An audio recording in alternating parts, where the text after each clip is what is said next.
Mendengar kata kapur, mungkin yang terlintas di benak kita adalah bahan yang biasa digunakan oleh guru untuk menulis di papan tulis. Atau kapur biasanya digunakan orang untuk membantu pekerjaan. Hasil bumi ini berasal dari bukit-bukit kapur di beberapa lokasi di dunia. Manusia akan mengeruk bukit-bukit kapur ini untuk kemudian memanfaatkannya. Tapi tahukah Anda, faktanya selain digunakan untuk kegiatan sehari-hari, ada bukit kapur yang dimanfaatkan untuk kepentingan pariwisata. Kedua tempat ini biasa disebut dengan Cotton Castle atau Benteng Kapas, tempat indah di belahan dunia yang terbentuk dari endapan kapur.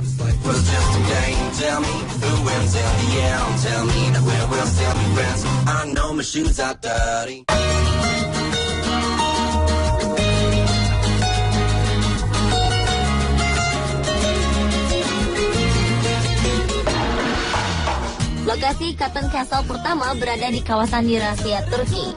Negara di perbatasan antara Asia dan Eropa ini memiliki kondisi geografis yang unik. Beribu kota di Ankara, negara ini semakin lengkap dengan berbagai macam budayanya. Kota-kota besar seperti Istanbul menjadi tujuan utama para pelancong dunia. Faktanya, keadaan alam Turki pun tidak kalah indahnya.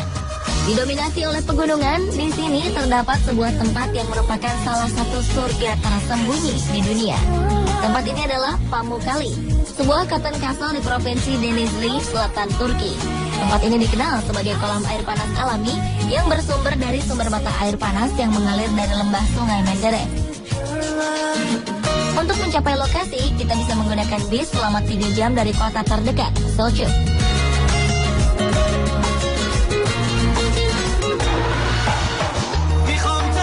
Objek wisata di dalam kawasan Taman Nasional Pamukkale ini menawarkan pemandangan yang luar biasa indah dan menyejukkan mata. Hamparan kapur putih membentang dengan ukuran panjang 2.700 meter, lebar 600 meter, dan tinggi 160 meter. Hamparan kapur ini tersusun rapi seperti melihat pematang sawah karang kering, tetapi berwarna putih.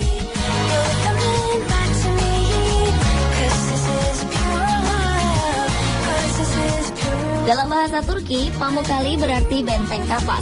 Sesuai dengan namanya, terdapat sumber air panas yang memang tampak seperti tumpukan kapas putih. Warna putih ini berasal dari hidrogen karbonat dan kalsium yang terkandung dalam air panas.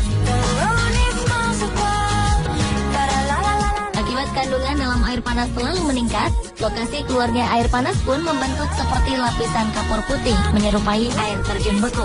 Sumber air panas ini cukup besar karena terbentuk dari 17 sumber air panas yang tergabung menjadi satu. Faktanya, suhu air di Pamukkale dapat mencapai 35 derajat Celcius hingga 100 derajat Celcius. Karena panasnya suhu inilah membuat tidak semua kolam di Pamukkale dapat dipakai untuk mandi para wisatawan. Tercatat ada beberapa kolam di Pamukkale yang dimanfaatkan para wisatawan untuk berendam. Warga dan wisatawan percaya dengan berendam di kolam air panas mengalir yang kaya akan kandungan mineral dapat mengobati penyakit rematik, kulit, dan kelelahan syaraf. Dan untuk melindungi Pamukkale dari kerusakan, UNESCO menetapkan kawasan ini sebagai situs warisan dunia.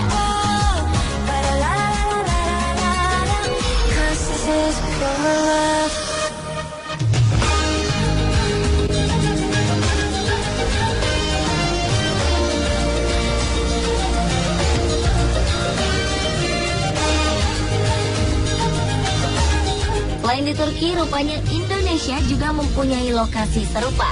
Bahkan dapat dikatakan lebih indah karena milik kita sendiri. Ya, selama ini Sumatera Utara memang dikenal dengan keindahan alamnya yang terhampar. Mulai dari Danau Toba, air terjun Sipiso-Piso, hingga indahnya bukit-bukit hijau menghampar seperti di Pulau Samosir. Selain itu, Provinsi Sumatera Utara juga dikenal dengan kuatnya budaya suku Batak yang telah sejak dahulu mendiami wilayah Sumatera Utara. Tapi tahukah Anda jika di sini masih terdapat beberapa tempat yang belum dapat dinikmati secara maksimal, seperti di wilayah Simalungun. Di sini terdapat sebuah surga tersembunyi yang masih belum diketahui secara luas. Dan inilah dia, Dolok Tinggi Raja di Desa Tinggi Raja, Kecamatan Silau Kahayan, Kabupaten Simalungun, Provinsi Sumatera Utara. Untuk menempuh ke lokasi ini diperlukan waktu sekitar 4 jam perjalanan menggunakan mobil dari kota Medan. Kondisi jalan yang kurang baik menjadi tantangan tersendiri untuk dapat mencapai surga tersembunyi di Pulau Sumatera ini. Jalanan di sini memang tidak mulus.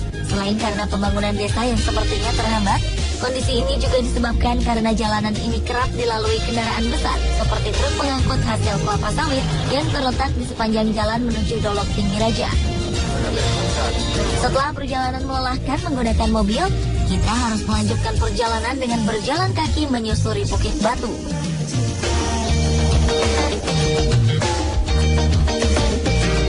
Hamparan Bukit Batu Kapur terlihat jelas di atas, dan perhatian tertuju ke perairan di ujung tepian bukit.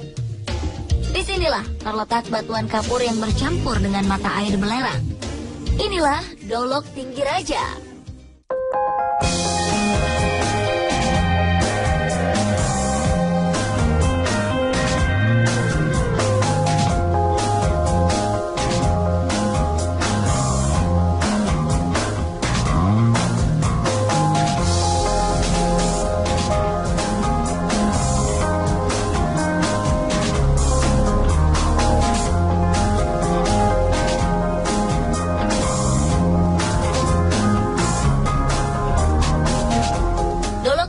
Sering disebut sebagai tempat bersalju Indonesia.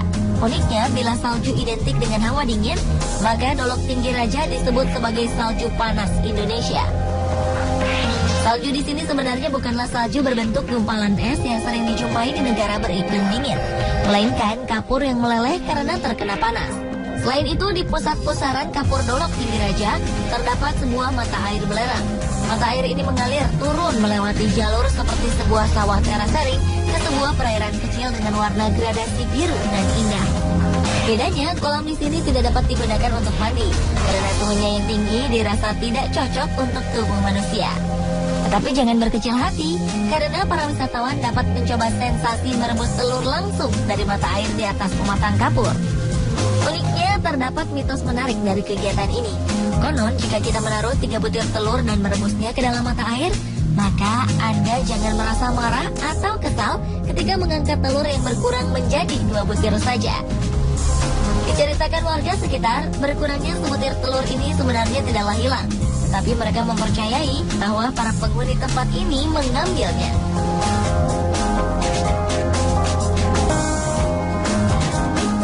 Tentunya tempat ini juga tidak terlepas dari mitos yang menjadi asal-muasal cerita dari Dolok Tinggi Raja. Di masyarakat sekitar lokasi Dolok Tinggi Raja sendiri berkembang berbagai kisah, dan semuanya mempunyai alur cerita sama, yaitu tentang bagaimana menghormati orang tua dan para leluhur. Dahulu kala, tempat ini merupakan tempat subur yang kaya akan hasil alam.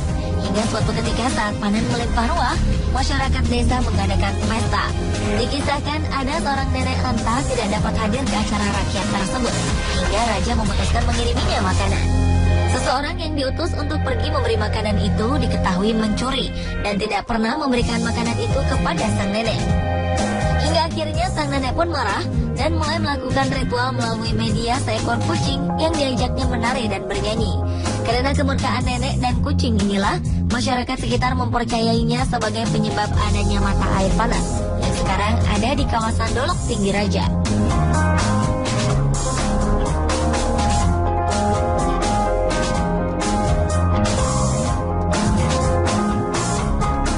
Sayang sekali, warisan alam dan indah ini belum ditanggapi secara serius oleh pemerintah. Akses menuju Dolok Tinggi Raja masih sulit dijangkau karena rusaknya jalanan. Begitu pula dengan minimnya promosi. Tempat ini memang ramai bila musim libur tiba. Tetapi untuk lokasi yang begitu indah, tempat ini masih tergolong sepi. Dan masyarakat juga masih minim informasi tentang keberadaan surga tersembunyi di Sumatera Utara ini.